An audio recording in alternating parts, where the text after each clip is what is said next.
Good evening, I'm Adrian Vale, and for nearly 6 decades I've wandered through ideas as much as I've wandered through cities. Tonight I want to discuss something that makes people profoundly uncomfortable. Not because it's obscene, but because it questions what many consider sacred. Should we bring children into existence? Now, before you dismiss this as nihilistic pessimism, or the ramblings of someone who simply dislikes children, stay with me. This isn't about hatred. It's about love. A peculiar kind of love that asks whether the most caring act might be not to create a person who will inevitably suffer. This position is called antinatalism. And whether you find it repulsive or compelling, it deserves serious philosophical examination. I'm not here to tell you what to do. I'm here to think alongside you about one of the most consequential decisions any human can make, and to ask whether we've thought deeply enough about it. Let's begin with the foundation. The South African philosopher David Benatar articulated what he calls the asymmetry argument. It's deceptively simple, but its implications are profound. Consider 4 scenarios. 1. A person exists and experiences pleasure. That's good. 2. A person exists and experiences pain. That's bad. 3. A person doesn't exist, so they don't experience pleasure. Now here's the key. This isn't bad because there's no one being deprived. 4. A person doesn't exist, so they don't experience pain. This is good, even though there's no one enjoying this absence of pain. Do you see the asymmetry? The presence of pain is bad. The absence of pain is good, even when there's no subject experiencing that absence. But the absence of pleasure is only bad if someone exists to be deprived of it. This means that bringing someone into existence creates the possibility of bad, suffering. But the absence of good, pleasure, in non-existence isn't actually bad for anyone. Think about it this way. Right now, there are billions of potential people who will never exist. Are we morally obligated to bring them into being so they can experience pleasure? Of course not. Their non-existence isn't a tragedy. No one is sitting in some void, lamenting that they weren't born. But if we do bring someone into existence, we guarantee they will suffer. Not might suffer, will suffer. Physical pain, loss, disappointment, fear, grief. These aren't possibilities, they're certainties. The antinatalist asks, what gives us the right to impose that suffering on someone who cannot consent? Consent. It's become a cornerstone of modern ethics, hasn't it? We understand that doing things to people without their permission, especially things that affect their fundamental well-being, is wrong. Yet birth is the ultimate non-consensual act. Before you exist, you cannot consent to existence. This creates a logical impossibility.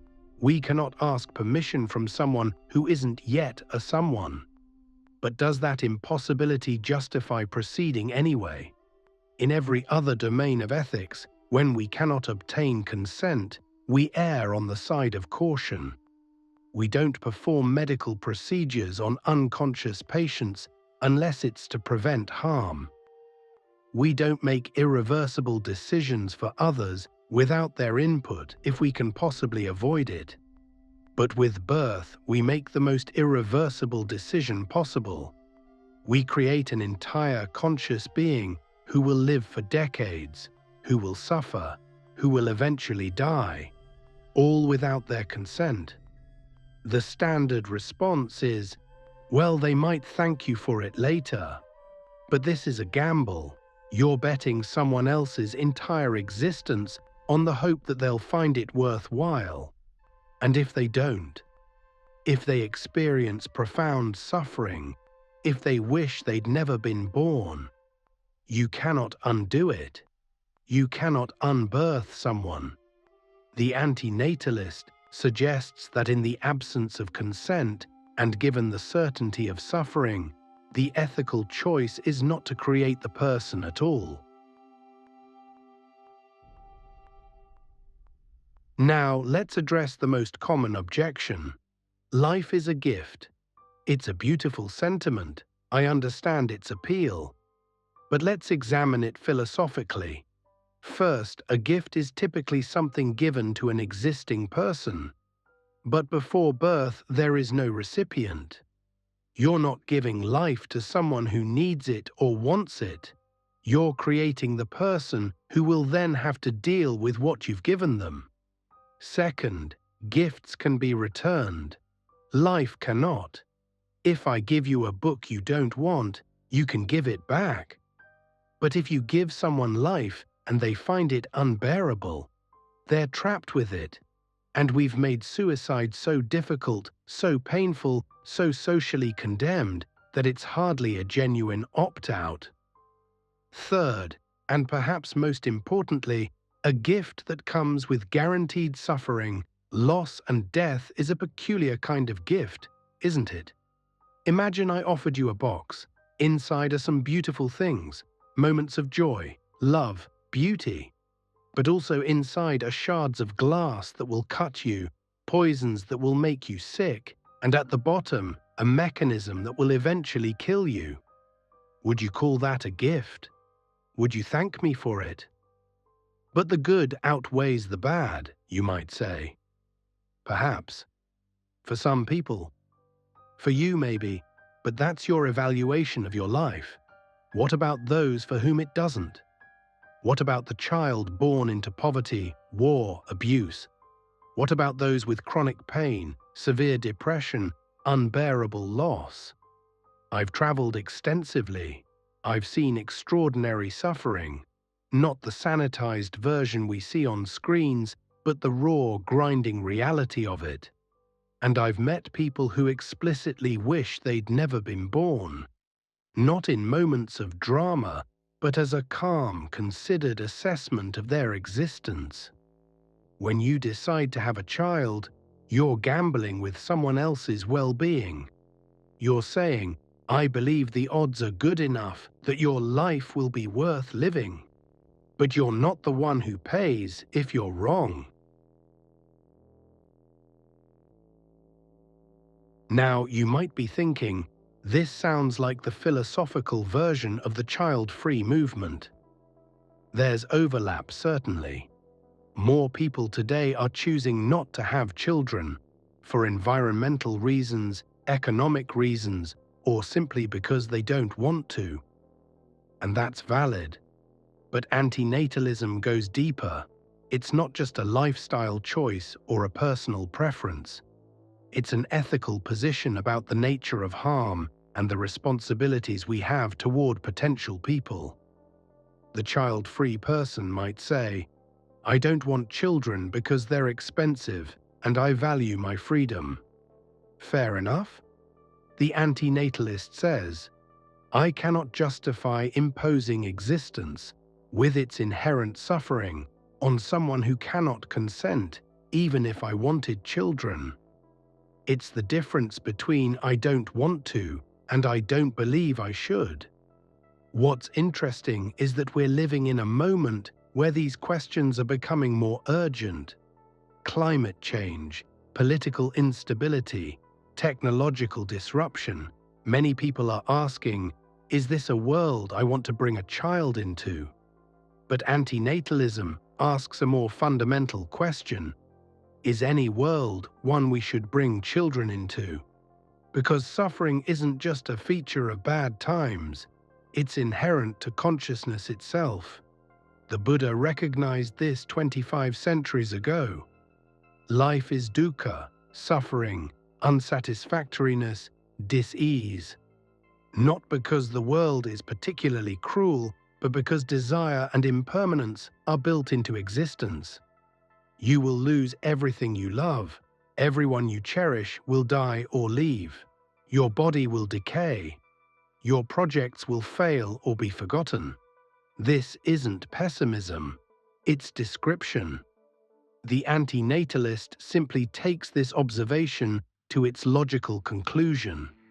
If suffering is inherent to existence, perhaps the most compassionate act is not to create new sufferers. I want to be clear about something. I'm not telling you not to have children. I'm not even saying antinatalism is definitely correct. What I am saying is that this question deserves more than the reflexive answers we usually give it. We treat reproduction as a given, as something people just do, like breathing. We celebrate pregnancy announcements without ever asking whether creating a new person is ethically justified. We've built entire societies around the assumption that making new people is good, or at least neutral. But what if it's not? What if every time we bring a child into existence, we're committing an act that requires profound moral justification? Justification we rarely provide because we rarely even ask the question. I know this is uncomfortable. Our evolutionary programming screams at us to reproduce. Our cultures valorize parenthood. Our religions often command it. To question whether we should have children feels like questioning something fundamental about being human. But that's what philosophy does. It questions the fundamental. It asks us to examine what we take for granted. If you're considering having children, or if you already have them, I'm not here to make you feel guilty. The people who exist deserve love, care, and the best life we can provide. But for those yet to make that decision, I'm asking you to think deeply. Not just, can I afford it, or do I want it? But can I justify it? Can you justify creating a being who will suffer, who will die, who never asked to exist? Maybe you can. Maybe there are good arguments I haven't considered. Maybe the joy of existence really does outweigh its pain for most people. But don't make that decision thoughtlessly. Don't bring a person into existence simply because it's what people do, or because you want someone to love, or because you're afraid of being alone. Because that person, that conscious, feeling being, will have to live with your decision for their entire life. They'll experience every moment of pain you've made possible. They'll face every loss, every fear, every disappointment, and they never had a choice in the matter. I'm 58 years old. I've lived a full life. I've loved, lost, traveled, thought, suffered, and experienced joy. Was it worth it? I honestly don't know. Some days, yes. Some days, no. But here's what I do know. I didn't choose to be born. None of us did. We were brought into existence by others who made a choice for us. Antinatalism asks us to take that reality seriously, to recognize that creating life isn't just a personal choice, it's an ethical act with profound consequences for someone else. Whether you agree with antinatalism or not, whether you find it compelling or repulsive, I hope you'll sit with the question. Really sit with it. Because in a world where we're increasingly careful about consent, about harm, about the impact of our choices on others, perhaps it's time we applied that same ethical scrutiny to the most consequential choice of all. Thank you for thinking with me tonight. These questions don't have easy answers, but they're worth asking.